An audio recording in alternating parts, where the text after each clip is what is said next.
Mike Maldonado. I'm a member of 24 Hour Fitness in North Fontana, and this is my success story. I've been a type 1 diabetic since the age of 4. At the age of 13, with my diabetes, I suffered a coma. My blood sugar rose too high at a party, and I fell into a diabetic coma. I awoke 3 months later, and doctors said that I needed to regain some size and become physically active. Some of the struggles that the doctor said I would have with my weight is that being a type 1 diabetic, my metabolism is fast and I'm insulin dependent. So in order for me to gain weight, I have to intake a lot of carbohydrates, but at the same time I have to counteract that with insulin. So as far as gaining weight, they said I would be really lean and I'd be, at a moderate, decent weight.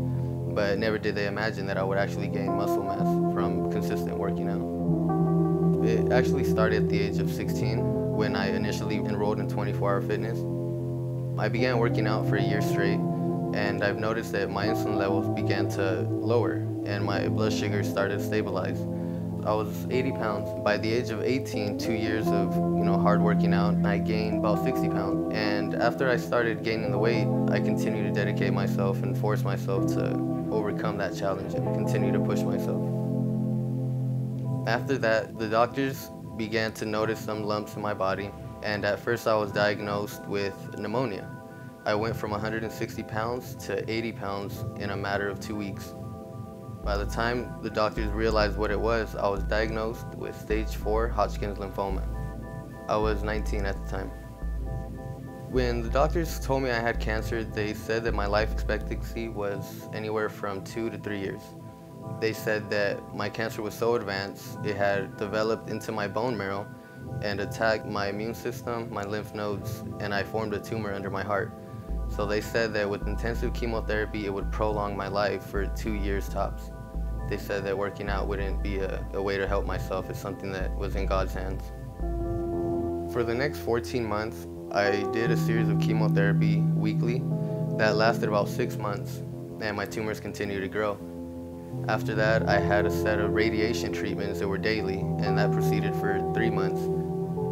Doctors gave me a chance to try a bone marrow transplant. The donor was not there and did not come through with it, so we tried a stem cell transplant, which means they harvest the cells out of my own body, give me a 7-day chemoblast, and then infuse the cells in hopes to regain cells cancer-free. A doctor said it would take anywhere from 9 months to 2 years to recover if I was lucky. My body began to reproduce clean cells 8 days later. I was released right before my 20th birthday. Doctors sent me home in hopes to celebrate one last birthday with my parents and to come back and recover. When I went home, I began doing sit-ups in bed and began trying to force myself to do at least 1 push-up daily. I began coming back to the gym and continued working out since. What this gym did to me actually saved me, and it changed my life.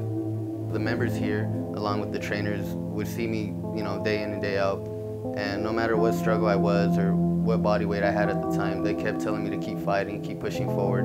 And every day, every week, every month that I came in, their smiles and their compliments kept driving me forward and kept me working out to what I'm trying to become now, and just a healthier person day in and day out.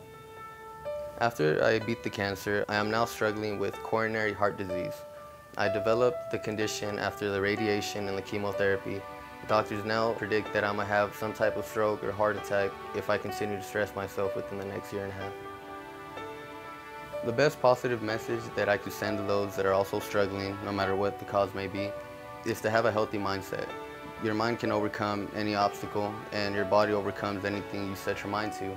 My advice to anybody out there that wants to work out or wants to get in shape or just live a healthier lifestyle is to dedicate themselves and to want to achieve something that only they want. And by that, continue to fight on, and your struggles will just keep getting overcome.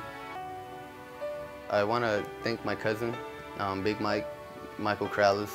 He's the one that actually kept me alive. He went to the hospital.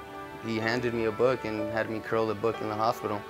He had me lay down on the bed and would make me reach for my cup of water. If it wasn't for him and it wasn't for my girlfriend now, Cindy Soto, her and the 2 beautiful children I have are the ones that drive me to keep fighting forward. Sometimes I have a bad workout, I have a bad day, but working out is a lifestyle, and working out is something that I'm going to do for the rest of my life.